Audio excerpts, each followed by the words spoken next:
Covid, fale, abra a boca, evangelize, fale do amor de Cristo. A palavra do Senhor nos fala, nos deixa claro de que Ele ama unidade. É maravilhoso. Igreja é um lugar diferente, né, irmão?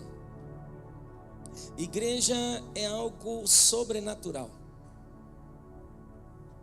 O corpo de Cristo, estabelecido por Jesus, ele nos apresenta o mistério. A palavra de Deus nos fala no livro de Efésios, no livro de Colossenses, que ele revela o mistério de Deus.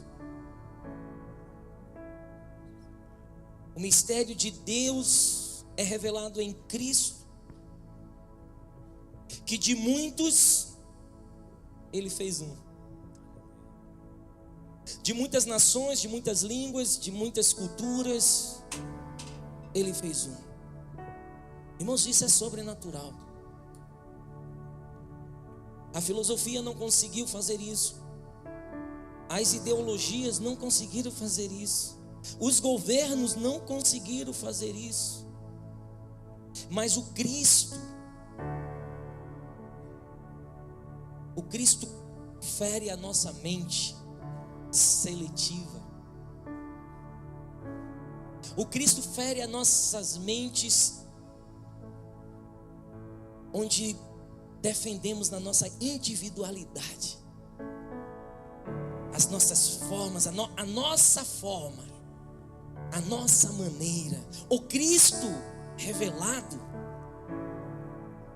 Ele declara que de muitos Ele faz um. Não é sobre mais ser grego, romano, judeu, brasileiro, americano, venezuelano, haitiano, russo, europeu. Não é mais sobre isso. Já há mais de 2000 anos. É sobre Cristo manifestado em nós. E como é difícil para a religião não consegue isso. A religião, ela não conseguiu isso. Ela não conseguiu transferir esse mistério revelado em Cristo. Esqueci de falar Uruguai. Uruguai também é de Jesus, amados. Amém? Deus ama o Uruguai, amém? Deus ama o Uruguai. Isso tudo nós conseguimos onde? Em Cristo Jesus. Em Cristo Jesus. E nós ficamos muito felizes assim, muito felizes em poder ensinar, em pregar essa verdade de Cristo e viver esta realidade de Cristo. Aqui no mínimo nós temos estado, irmãos, o que temos de estado aqui representado. Nós temos aqui mais ou menos uns 6, 7 estados representados aqui nessa noite. E só estado brasileiro. País nós temos no mínimo 4. Colocando a Bahia, né, como terceiro. A Bahia é um outro país, né? Isso tudo quem que faz? Cristo. Cristo Jesus. E é sobre isso. Por que eu estou trazendo a sua atenção para isso? Porque hoje nós estaremos ministrando ceia. Hoje nós estaremos comungando aquilo que nos faz sentido. Não é sobre eu nasci em tal igreja, eu nasci em tal religião, eu sou de tal religião. Irmão, a tua religião não vai levar a lugar nenhum. É capaz de chegar no último dia, o teu último suspiro, você ainda está voltado para a sua religião, e você, irmão, ficar perdido. Querido, querida, não é sobre sua religião. Porque eu sou evangélico, eu sou protestante, eu sou isso, eu sou aquilo. Irmão, ser protestante, ser evangélico, ser católico, ser isso, ser aquilo, não vai te levar aos céus. Não te leva aos céus. No inferno já há muitos evangélicos. No inferno tem muito protestante. Há muitos católicos, há muitos batistas, muitos pentecostais. Está sim, irmão, o inferno. Porque todo aquele, amados, que chegou até o final do seu último respiro, colocou a sua confiança em uma religião, em uma placa, em uma denominação, colocou a sua esperança no nome de um pastor, no nome de uma denominação, colocou a sua esperança de eternidade em uma teoria, em uma filosofia, em uma retórica. Irmão, lá nos céus não há pessoas que estavam confiantes em sua religião.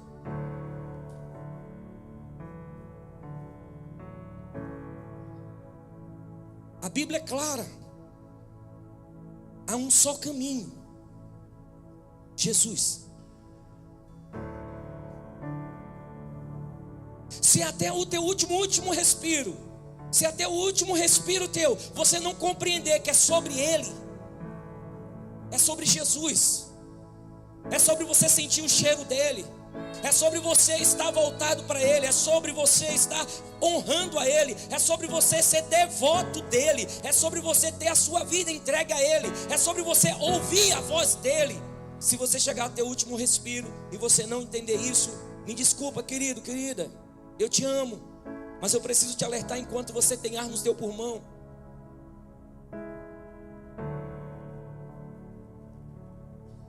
Nos nossos últimos dias, amados, eu não vou poder falar simplesmente, eu fui pastor, eu fui apóstolo, fui profeta, porque eu fiz isso, eu fiz aquilo, porque quantas pessoas eu orei, quantas pessoas eu fiz isso, quantas vezes eu estava lá cantando e louvando na igreja. Deus, me deixa entrar. Irmãos, não é sobre o que eu faço, não é sobre o que eu desempenho, não é sobre minha função, é sobre o quanto eu amo, é sobre o quanto eu busco ter experiências com Ele, é sobre o quanto eu estou permitindo que o Evangelho me transforme, é sobre o quanto eu estou disposto a me arrepender,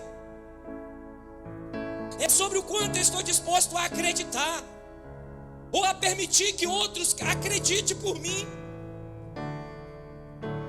Porque eu sei, eu não vou ser leviano para ti. Tem momentos da nossa caminhada que a gente não consegue mais acreditar.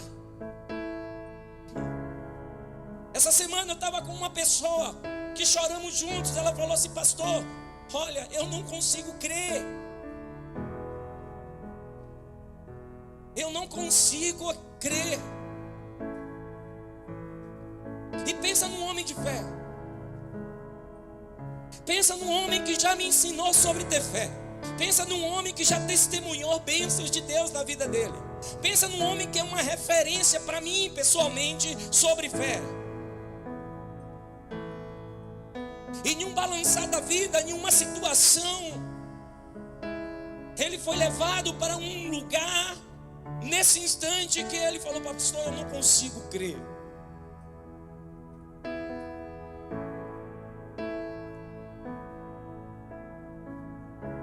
E sabe, queridos, não adianta você ler versículos para essa pessoa, não adianta ter uns 10 versículos decorados. É melhor você chorar e pedir: Deus, Senhor, ele não crê, mas eu creio. Eu creio que o Senhor pode fazer de novo. Eu creio que o Senhor pode fortalecer. Eu sei que o Senhor está aqui. Eu sei que o meu irmão só está passando este inverno, só está passando essa tempestade, e eu quero estar com ele, Senhor. Eu quero só abraçá-lo. Eu quero só chorar junto com ele, para ele entender que alguém nesse corpo está crendo. Sabe, queridos, muitos momentos da nossa existência, muitos momentos da nossa caminhada, ninguém esteve ao nosso lado para acreditar junto conosco. E o Senhor teve que gemer. O Espírito Santo diz que gemeu por nós. Mas eu quero te falar, você faz parte de uma igreja, de um corpo. Você faz parte de uma comunidade de fé, o qual esta casa, ela tem um compromisso de crer, de acreditar na palavra do Senhor, de acreditar naquilo que Deus falou sobre nós, daquilo que Deus declarou sobre nossas vidas. Esta casa, ela acredita. que Jesus ele ainda cura.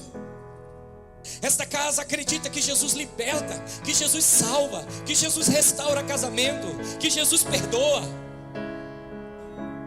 Esta casa continua crendo naquilo que a palavra do Senhor nos ensina.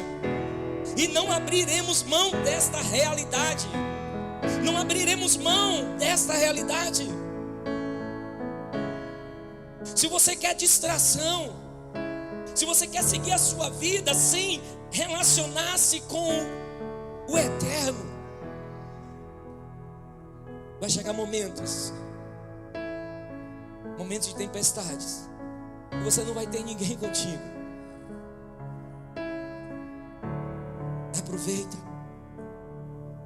Aproveita a oportunidade de ser igreja, de viver igreja, de viver comunidade de fé, de compartilhar com seu irmão um momento de oração, de abrir o teu coração para alguém, de procurar alguém e falar assim: cara, me ajuda em oração. Ah, pastor, mas vão falar de mim. Você está procurando, você está. Ora, pede ao Senhor: Senhor, quem me conecta com pessoas aqui dentro? Me conecta com pessoas que eu possa compartilhar, que eu possa orar juntos. Peça ao Senhor. Amados, quando a gente tem medo de exposição, nós não estamos interessados em avançar. Nós não estamos interessados em vencer. Irmãos, eu não estou nem aí para o que vão falar de mim. Eu não estou nem aí para aquilo que falam de mim, desde que eu esteja sendo fiel ao meu Senhor. Desde que, irmão, eu sei de quem eu sou. Eu sei quem me comprou. Eu sei quem entregou a vida por mim. Eu sei quem foi que me resgatou. E eu sei a quem eu sirvo.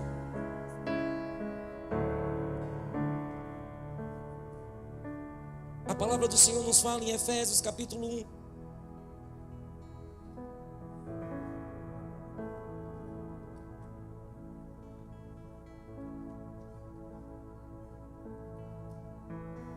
Efésios capítulo 1, no verso 3.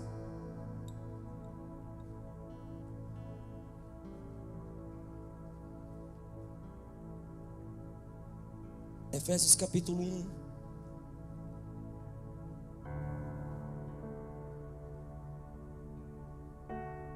verso 3, diz: bendito seja o Deus e Pai de nosso Senhor Jesus Cristo, o qual nos abençoou com todas as bênçãos espirituais nas regiões celestiais em Cristo.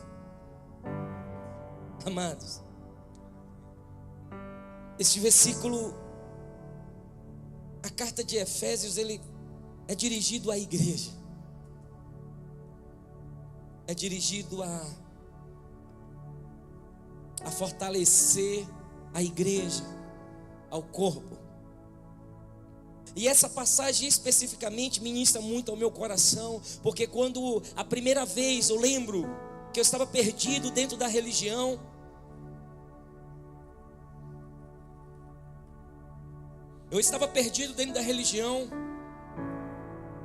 com uma sobrecarga de religiosidade na minha vida, e uma pessoa, um amigo, abriu essa passagem e falou assim: pastor, o senhor já enxergou isso?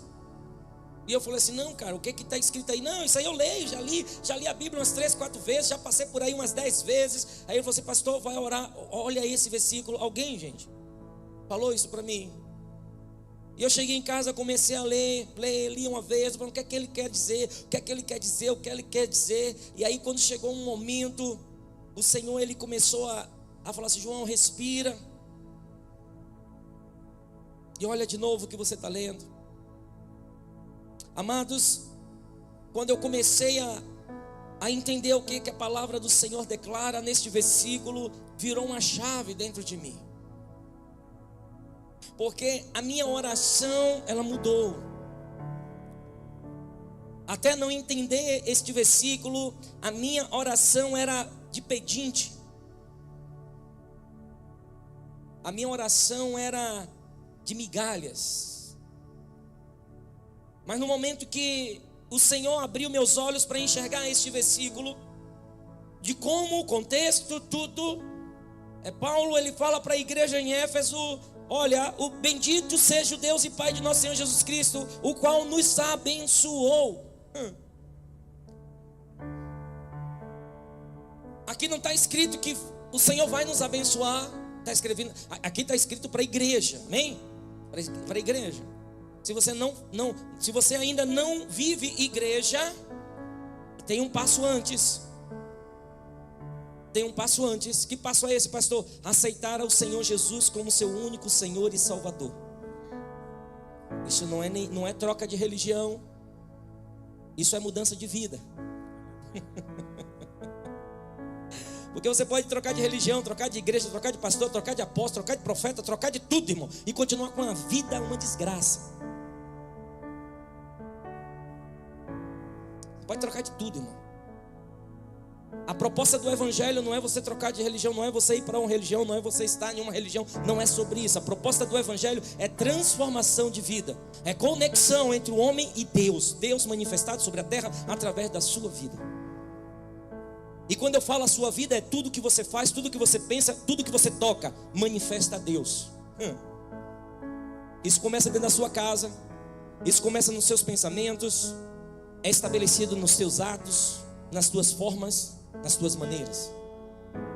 Deus não é algo abstrato. Deus é Deus em nós, é Cristo em nós, esperança da glória. Tudo que eu faço, tudo que eu penso, tudo que eu venho a tocar, tudo que eu venho a realizar, é a manifestação da glória dele através de mim.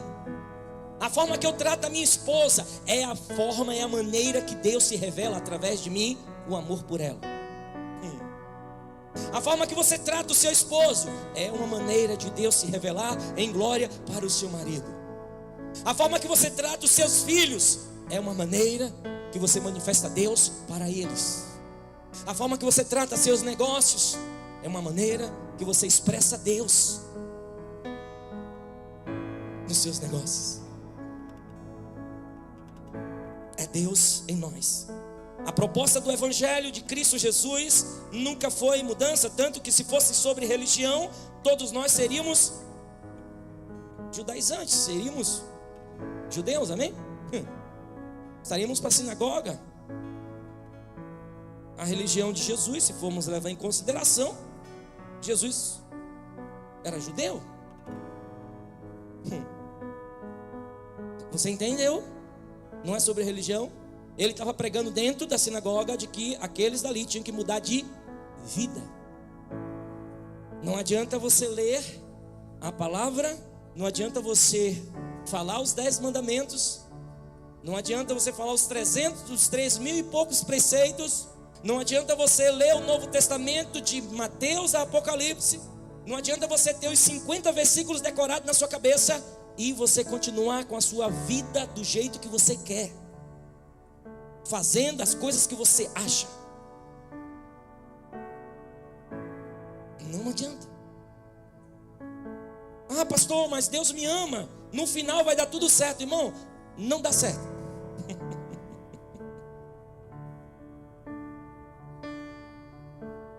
Deus é justo, amém? E Ele te ama.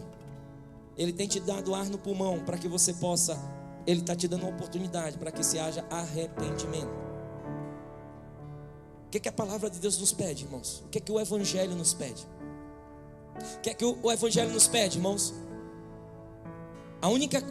As coisas que o Evangelho nos pede. Às vezes a gente acha, não, é obediência a Deus. E a gente tenta obedecer a Deus pelas nossas forças. E aí tem um crente frustrado, o crente religioso. O crente religioso, ele vai querer viver somente obedecendo pelo sacrifício. Ele vai querer subir no monte, fazer campanha, fazer isso, fazer aquilo para alcançar a bênção. Não, eu tenho que ser. Aí passa 3 meses na igreja e 3 fora, 6 meses na igreja e 6 fora. Ou um ano, está ali a 1000 por hora, passa 10 anos fora. Isso quer dizer obediência pela força do braço. Jesus, ele ensina: arrependei-vos e credes no Evangelho. A gente tem dificuldade de arrependimento de pecado. A gente tem dificuldade de arrepender de que nós justificamos o injustificável. Nós temos dificuldade em se arrepender de que estamos falhando.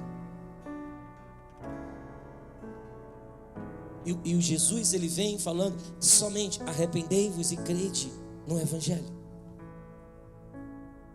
Obediência é uma consequência de uma nova criatura.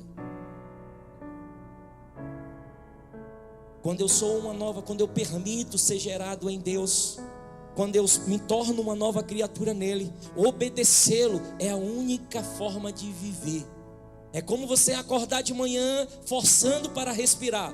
Você já acordou de manhã forçando para respirar? Se você acordou algum dia assim, provavelmente você correu para o hospital, porque não é normal. Você respira quando dorme, você respira quando acorda. Não há esforço para respirar naturalmente. Quando nós nos tornamos uma nova criatura em Deus, quando Ele gera em nós a nova criatura que Ele fala em 2 Coríntios capítulo 5, verso 17, obedecê-lo é algo como respirar.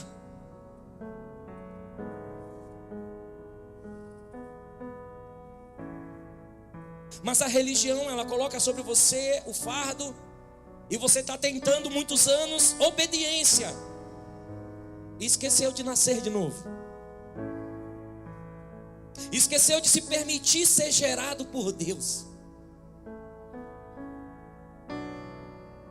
Aí você vai tempo em tempo, ciclos em ciclos, se cansa, entra em exaustão, abandona tudo, porque você não se permitiu ser gerado por Ele. Ah, pastor, mas é um sacrifício obedecer a Deus. Desde que você seja uma nova criatura, não é sacrifício, é vida, é viver.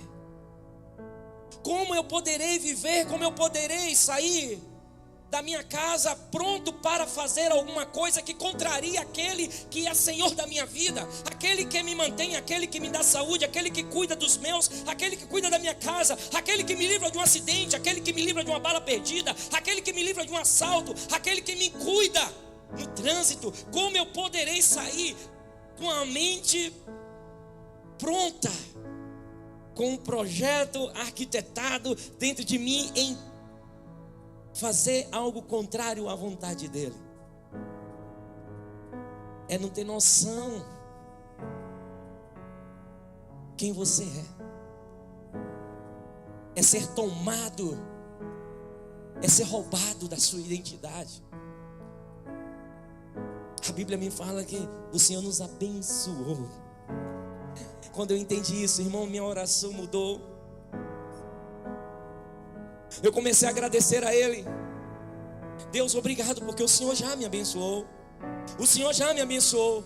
Aqui a tua palavra me diz que o Senhor me abençoou com todas, não é com algumas bênçãos, mas com todas as bênçãos nas regiões celestiais. Aí eu entrei em outro parafuso, eu entrei em outro. Qual foi, pastor? Eu falei assim, pô, mas aqui está escrito, e cadê aqui na realidade? Aqui aqui fora, palpável. Porque está escrito aqui, amém?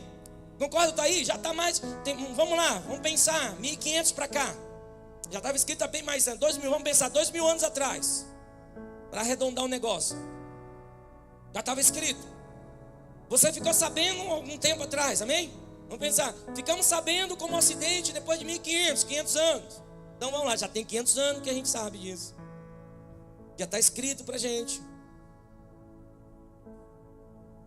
que o Senhor nos abençoou, mas eu entrei em parafuso, eu entrei em uma paranoia de dizer, pô, mas está abençoado, eu estou abençoado, e a Bíblia fala aqui, está abençoado numa região chamada região celestial.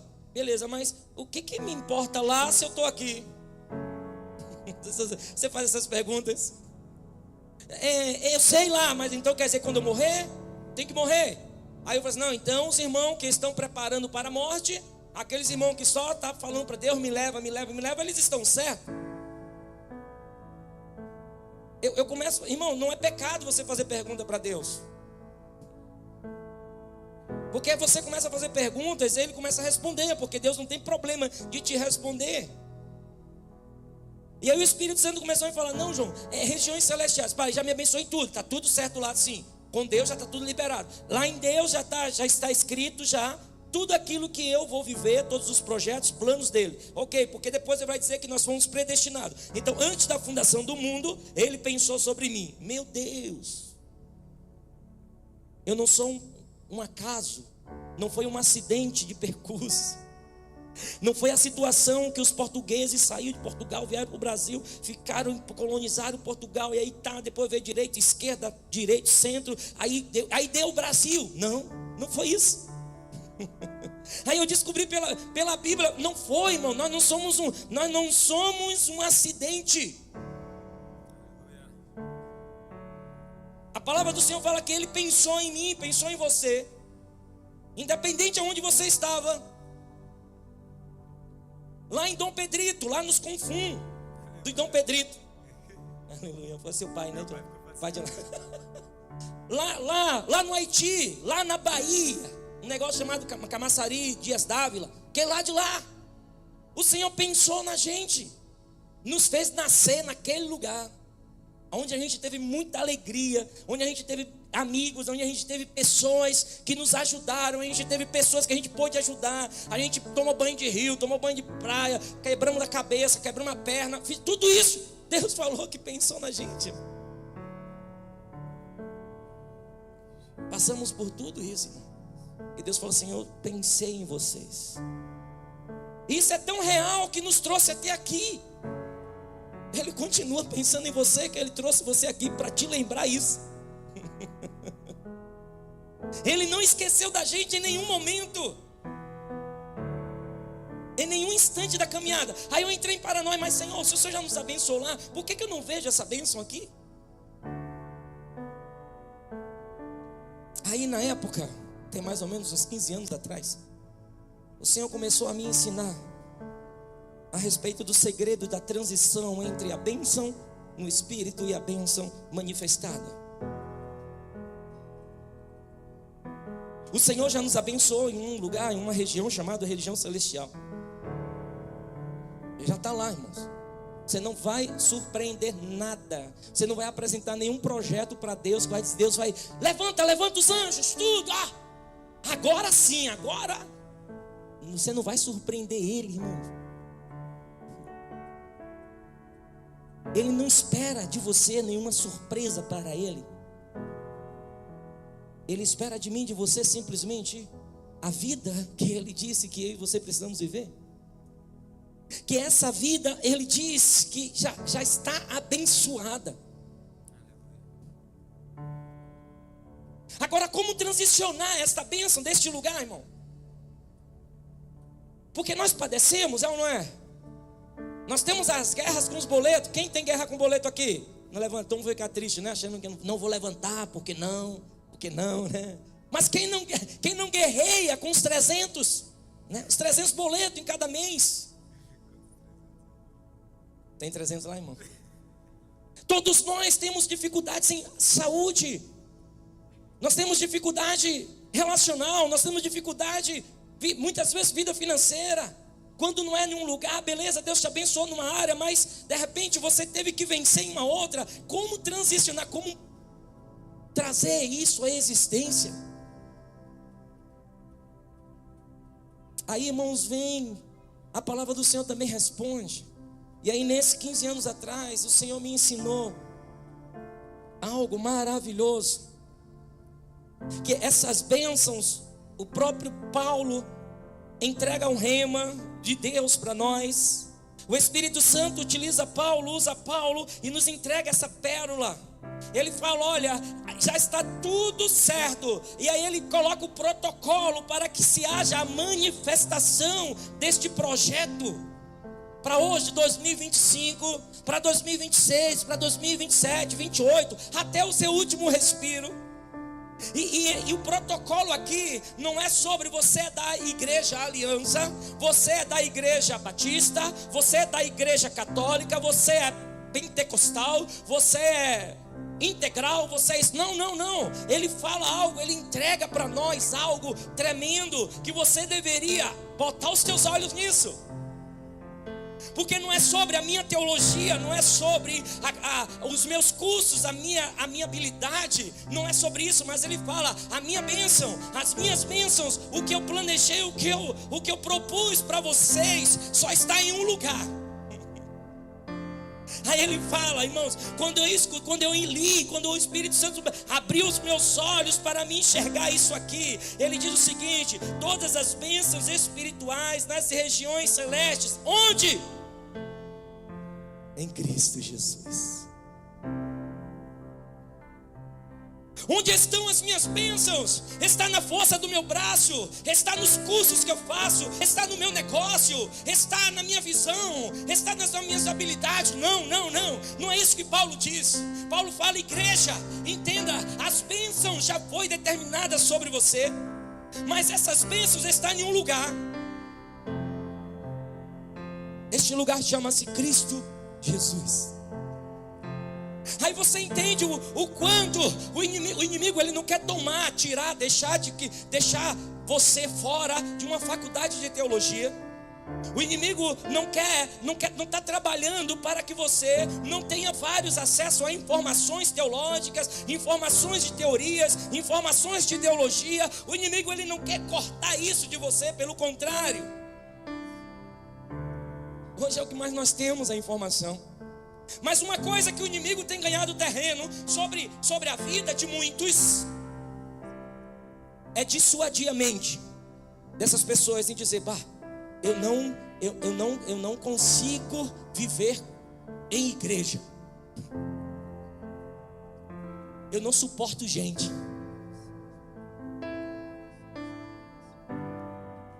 Eu não consigo criar liga. Eu não gosto de gente. Eu vou adorar a Deus sozinho. Eu vou adorar a Deus na minha casa. Eu vou adorar a Deus no meu carro. Eu vou adorar a Deus debaixo da árvore. Agora, por que, pastor, você está falando isso? Porque se as minhas bênçãos já estão em Cristo Jesus, onde está o corpo de Cristo?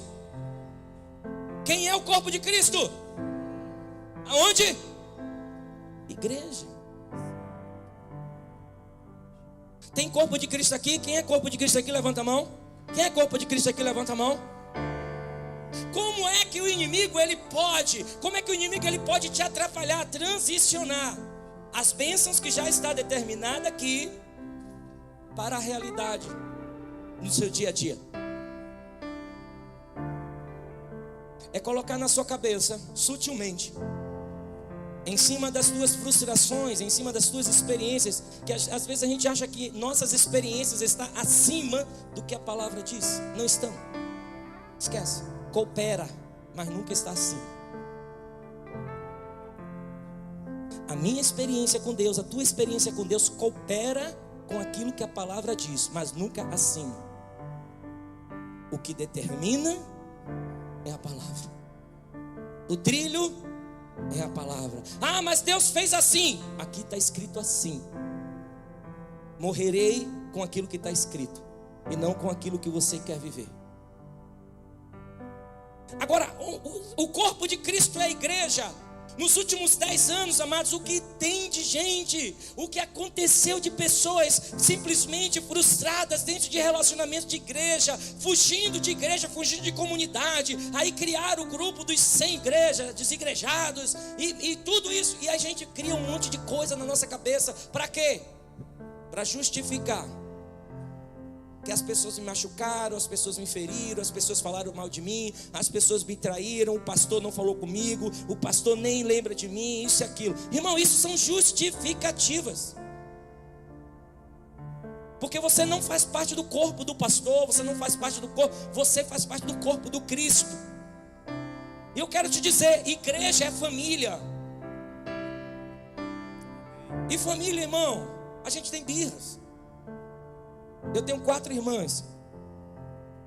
E normalmente eu falo mais com 3 delas, porque uma é especial. E 3 delas a gente tem um grupo da família, pelo WhatsApp. E a gente desafora uns aos outros, irmão. Pelo WhatsApp, porque o WhatsApp ali é bom, né? A gente discute, não, vai. Família, irmãos. Aí daqui a pouco elas se estressam lá, elas têm 2 mais próximo. Aí elas se brigam. Aí daqui a pouco manda no particular para mim, porque não sei quem falou isso, falou aquilo. Aí eu falo assim, pois é, irmã, mas olha, vamos chamar ela. Calma, coração, coisa e tal. Irmão, a gente deixa de ser irmão?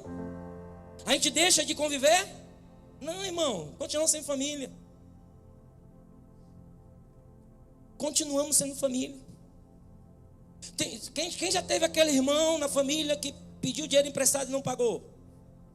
Nem levanta a mão para não enunciar.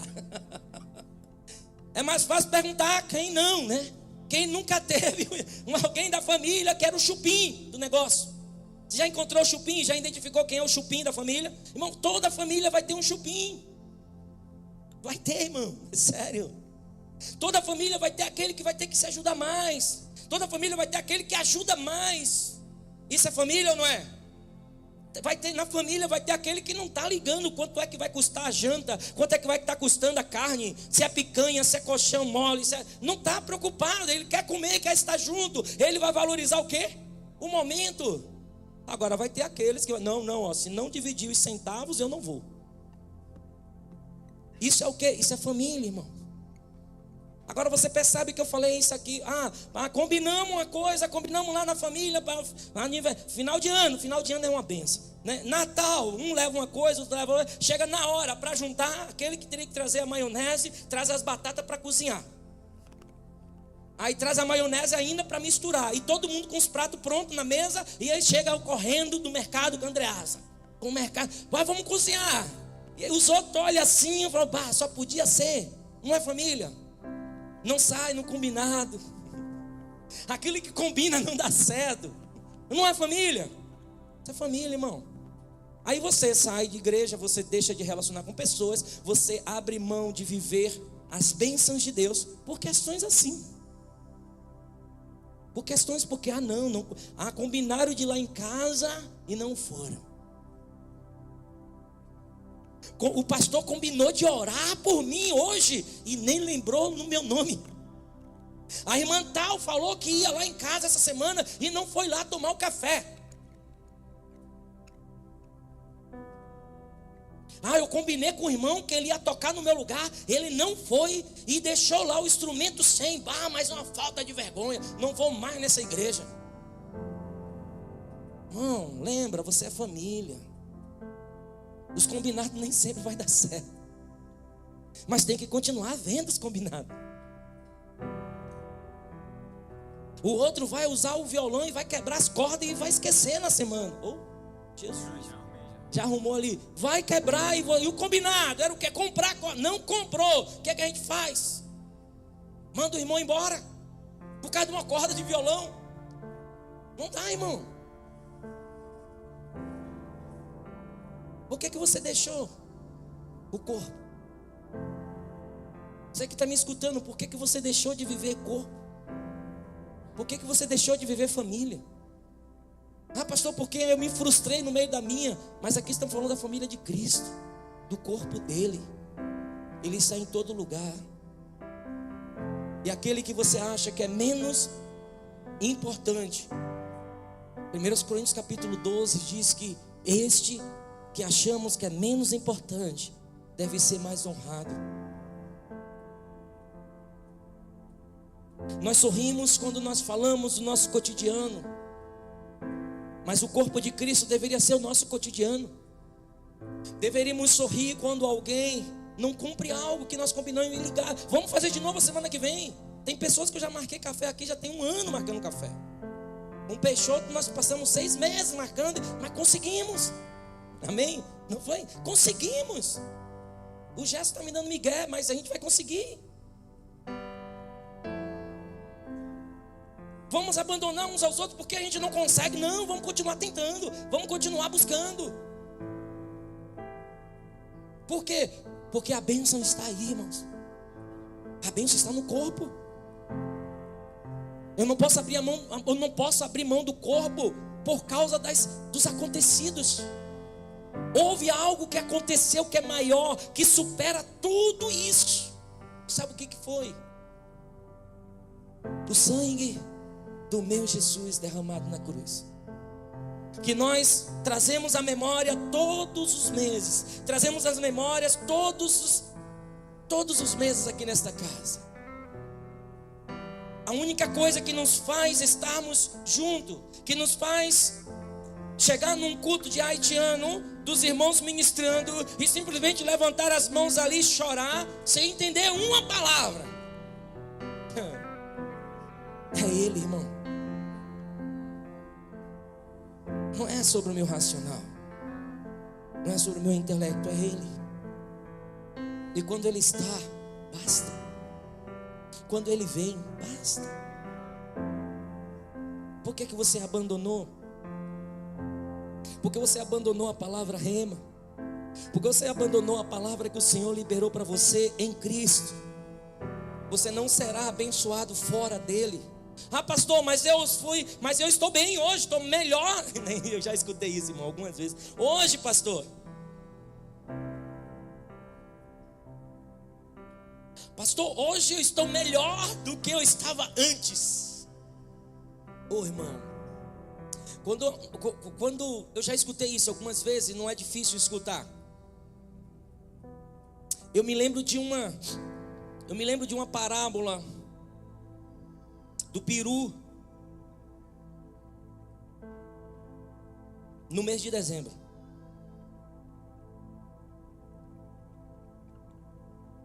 Se você pudesse conversar com um peru na primeira semana de dezembro,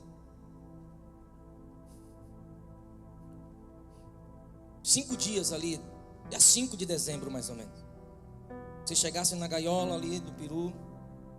Quem já criou peru aqui? Quem já viu alguém criar peru antes para preparar para passar a faca no Natal? Se você pudesse conversar com ele, o dono pega o peru, bota na gaiola. Você sentasse perto da gaiola, dia 5 de dezembro, e fala assim: cara, sai daí, porque vão te comer. Você acha que o peru ia acreditar? O dono está dando a ele milho, que ele tinha que catar o dia inteiro para encher o papo. E agora, a partir do dia 1º de dezembro, começa a receber milho a 1000. Farelo a 1000. Água, tudo no lugarzinho. E ele ali não precisa nem correr, nem andar. Não precisa dar 10 passos. Já está tudo o que ele precisa, o que ele passou a vida dele toda procurando. O que ele tinha que caçar. Que ele só comia uma vez no dia. Só comia no final, de noite, de tardinha ou de manhã, que bota comida por... Só comia, vamos lá pensar, de noite, de tardinha ali. Joga os milho lá. E ele tinha que brigar com os 15 para conseguir comer. Mas agora, dia 5 de dezembro, o peru está recebendo tudo: milho, água, alguns cachaça. Mas é real. Meu avô cuidava, né? Meu avô botava os perus, preparava os perus para comer. E aí você chegava nos últimos 10 dias, você tem que dar um pouquinho de cachaça. Dizem que amolece a carne. Não sei se é de quem toma antes ou do peru. Mas, vamos lá, né? Botava lá um pouquinho de cachaça para o bicho. E o bicho molhava o bico. E você já tentou convencer o peru nesse estado? Tu achas que o peru ia acreditar em você? Se chegasse lá e falasse: cara, sai fora. Assim que abrir a porta, que o seu dono vier abrir a porta, foge. O peru: não, o meu dono me ama. Olha só o que é que ele está me dando. Eu acordo, abro o meu de manhã, assim, glu, glu, glu, glu. Tem o milho está ali. Eu viro, me espicho, olho para o lado, já tem água. Eu nem preciso correr o quintal, já tem tudo ali ainda. No final do dia ainda tomo uns golinhos para amolecer. Tu achas que você conseguiria convencer o peru, irmão, a dizer para ele que ele está ferrado? Tu acha que você vai dizer para o peru vai acreditar em você, de que aquele momento que ele está vivendo está sendo preparado para a morte dele? Irmão, não vai. Porque ele tem tudo que ele precisa, ele quer. Chega dia 23 de dezembro.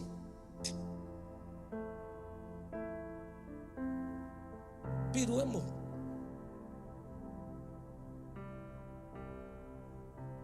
Aí essa parábola eu me lembro daqueles que me dizem: pastor, eu estou melhor agora do que antes. Eu estou melhor assim, afastado dos meus ministérios. Estou melhor assim, que eu não me envolvo com nada. Eu vou para casa, estou tranquilo. Irmão, cuida, que essa não é a vontade de Deus. No corpo há movimento. Cuida.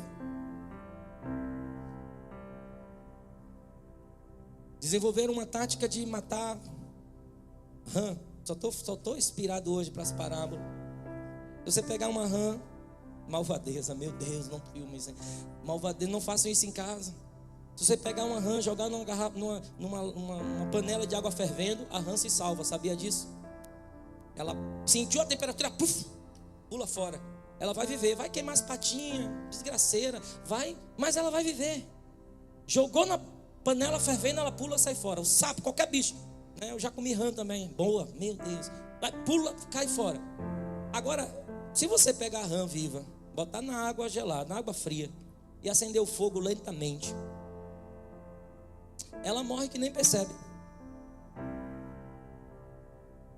A água vai esquentando, vai esquentando, vai esquentando, vai esquentando, daqui a pouco, puf, ela nem percebe.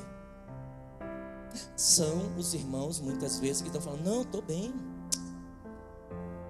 Antes era um estresse, antes tinha que repreender demônio, antes tinha que orar pela minha casa.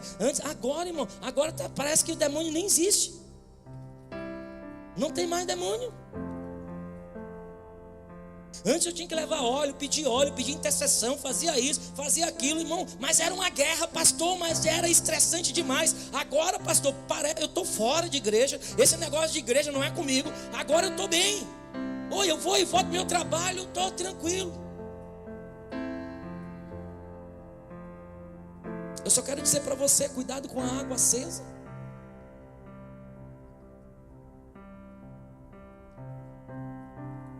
Se fossem tentar convencer o peru, ele não vai acreditar. De repente você não tem que querer acreditar também no que eu estou falando para você. Não seja o peru da gaiola. Você não foi chamado para isso. Você foi chamado para estar em Cristo. Em Cristo é movimento. Em Cristo sim é batalha, sim. Em Cristo há estabelecimento da palavra dele, sim. Em Cristo eu vou precisar dizer para os espíritos imundos, espíritos malignos que querem roubar o que é meu: partam daqui, partam em retirada. Em Cristo eu vou ter que acordar pela madrugada e colocar as mãos sobre a vida da minha filha, sobre a vida da minha esposa, sobre a vida dos meus, e dizer: Senhor, eu te agradeço pela tua bênção. Eu te agradeço pela tua bênção sobre a vida da minha filha, sobre a vida da minha esposa. Em Cristo. Em Cristo. Em Cristo eu sou acordado pelas madrugadas. Em Cristo não há sono, simplesmente ficar tranquilo. Não. Se é o Espírito Santo te chama às 4 da manhã, tu vai levantar. Em Cristo a bênção é manifestada. É em Cristo. Em Cristo você vai para o seu trabalho orando, abençoando a sua empresa, abençoando os seus negócios. Em Cristo todas as manhãs você vai ter que lembrar que é uma batalha, sim, mas a vitória já é sua. Em Cristo você pode lembrar: não, eu ainda tenho mais 100 anos, eu ainda tenho mais 40 anos nessa terra, eu ainda tenho mais 30 anos, e eu quero estar com a mesma vontade de lutar, com a mesma vontade de estabelecer, como eu tinha 30 anos atrás. Em Cristo isso é possível. Em Cristo esta bênção existe. Não sei o que você está, não sei como é que você está, mas eu quero te dizer: você não foi chamado a esta bênção. Aqui não é uma gaiola para o peru. é para filhos. Quero convidar você a ficar de pé. É para filhos.